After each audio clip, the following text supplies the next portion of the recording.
Now, your host, Ken Brew, on News Radio 700 WLW. Found this shocking. I'm guessing you will too. Dementia diseases.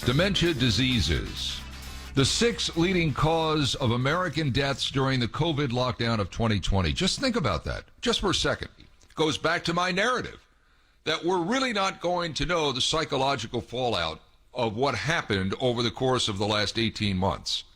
And thank God that Ohio is finally coming out of this, because it was approaching the point of ridiculousness. Thank God that Ohio is coming out of it. But when you think about it, dementia diseases, sixth leading cause of American deaths during the COVID lockdown of 2020. Now, it's only a guess, but I would guess a lot of those that died from dementia during the pandemic were elderly, people that are into their 70s and 80s and well beyond. But still in all, what was that like for those people who could not see loved ones, who could not really understand why things were going on the way they were?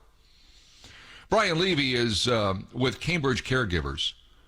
Isolation, he says, was a killer, but I don't think we know right now just how big a killer it was over and above the number 6 leading cause of death during the pandemic. Brian Levy joins us here on 700 WLW. Brian, how are you on this glorious Thursday? Fantastic. Thanks for having me on. I am not... I'm not shocked that dementia continues to be a problem in this country that we simply can't get our arms around. I understand that. I know the research is getting better. I know that there is earlier detection, and that's getting better.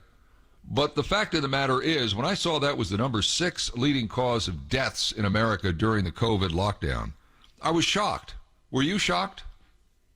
You know, unfortunately, I wasn't shocked. And how do I say this tactfully? Isolation is real, and there's a reason they use it as a war tactic. And when you take this generation of elderly people who have been accustomed to hands-on attention and love and care for their elder years, and then put a hard stop to that, it's devastating. It's also very confusing. All of a sudden, your family's not coming to visit, but the people that care for you on a daily basis all of a sudden don't have a face anymore. It's just a mask. Yeah, it is. It's difficult anyway in normal times, as you say. But right, you can't see your son, your daughter. You don't know who the people are that are taking care of you. You probably understand that somebody is there taking care of you. You may recognize that person, but with the mask on, you have no idea.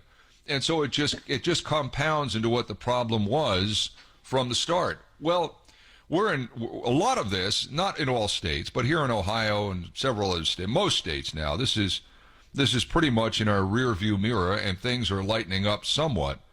So I guess it's not a bad question to ask. If it is, you let me know. But could we have done anything different in the last 18 months than what we did with caregiving to people that were having difficulty mentally to begin with?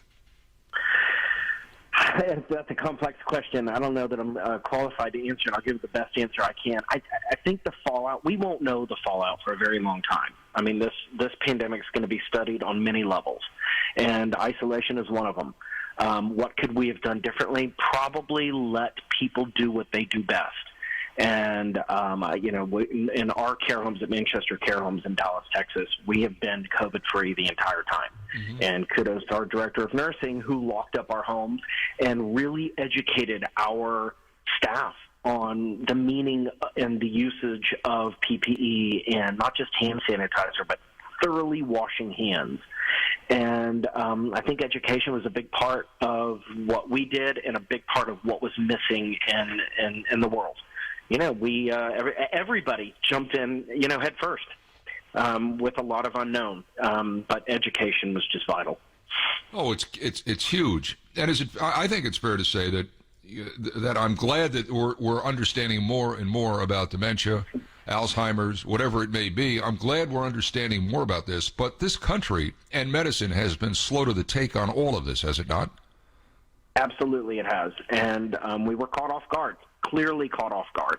But I think if you use a little common sense, wear a mask, wear gloves, take your temperature, be vigilant. If you have any symptoms, stay home. That's part of what spreads, whether it's COVID or the flu.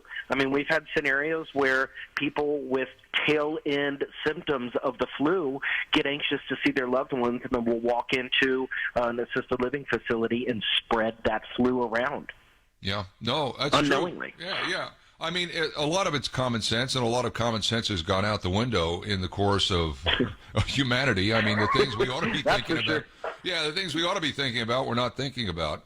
But I look at what happened in New York State and how an awful misplay there with nursing homes and people with COVID being reintroduced into nursing homes.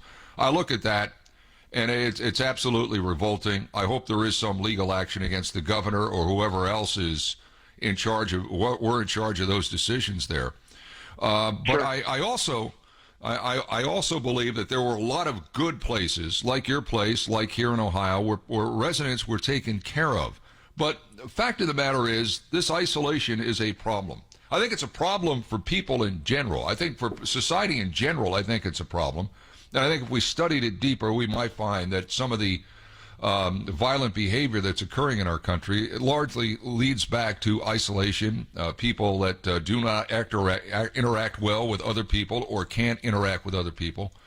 I'm just wondering if someone's listening right now and they have a loved one who may be suffering from dementia, whatever different parts of it are, whether it's early stage, late stage, middle stage.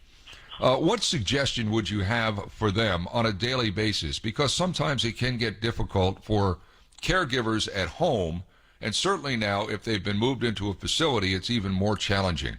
What advice would you give to someone who is watching this person that is so important in their life slowly deteriorate away? What would you tell them? Ask a lot of questions. You know, whether you're getting care at home or care in a facility. You know, when you think about who's caring for your loved ones, when you put mom and dad in assisted living or even independent living, I think it is the most regulated industry where you can go and move into independent living at any age. And oftentimes people will put their parents in independent living because they want them to continue to be independent, but they go by every day. They fix their meals, they care for them, they do their meds, they do all the things that a caregiver would do, but they want their parents to be independent. Mm-hmm. Well, draw that scenario in coupled with a COVID situation where you've got a hard stop and nobody's going in, whether it's a caregiver or a loved one. And so mom and dad are now all of a sudden living in independent living with no care. And what if they're sick? What if they have fever? What if they have COVID and they can't get out of bed? So someone knocks on the door, they leave food outside like you would at a hotel, and they take off. Well, mom and dad can't take care of themselves, and their kids aren't coming to care for them. It's a bad scenario. So ask a lot of questions. Ask a lot of questions. Amen to that. And Brian Levy of Cambridge Caregivers, I guess the overriding question for a lot of us who have parents that are getting on in years, and they might think the parent is forgetful or I can't remember where I put my car keys. Well, I mean, that happens to everybody at any age, yeah. you know. I mean, you have a slip of the mind and all that. The early signs of this, what should people be looking for? Like if I was looking for that in my mom and dad, or if somebody was looking for that in an aunt and uncle, are there red flags that would pop up that would be the difference from just being normal everyday life, or we got to get mom or dad to see somebody about that? What would it be? Sure. Some of the signs are when you go to visit mom and dad or a loved one and you're looking at their living environment. Is it tidy? Are the dishes in the dishwasher? Are they kept, meaning are they shaved? What is their hygiene like? And when you see those sort of things slipping, then you realize they're not caring for themselves or their living space. That's a key indicator that it may be time to seek some medical advice and get some tests done. Yeah. Good advice. Good stuff. Brian Levy, Cambridge Caregivers. Appreciate your time as always here on 700 WLW, and you stay well. We need to hear your voice now in 2021. Thank you. My pleasure. Thanks for having me.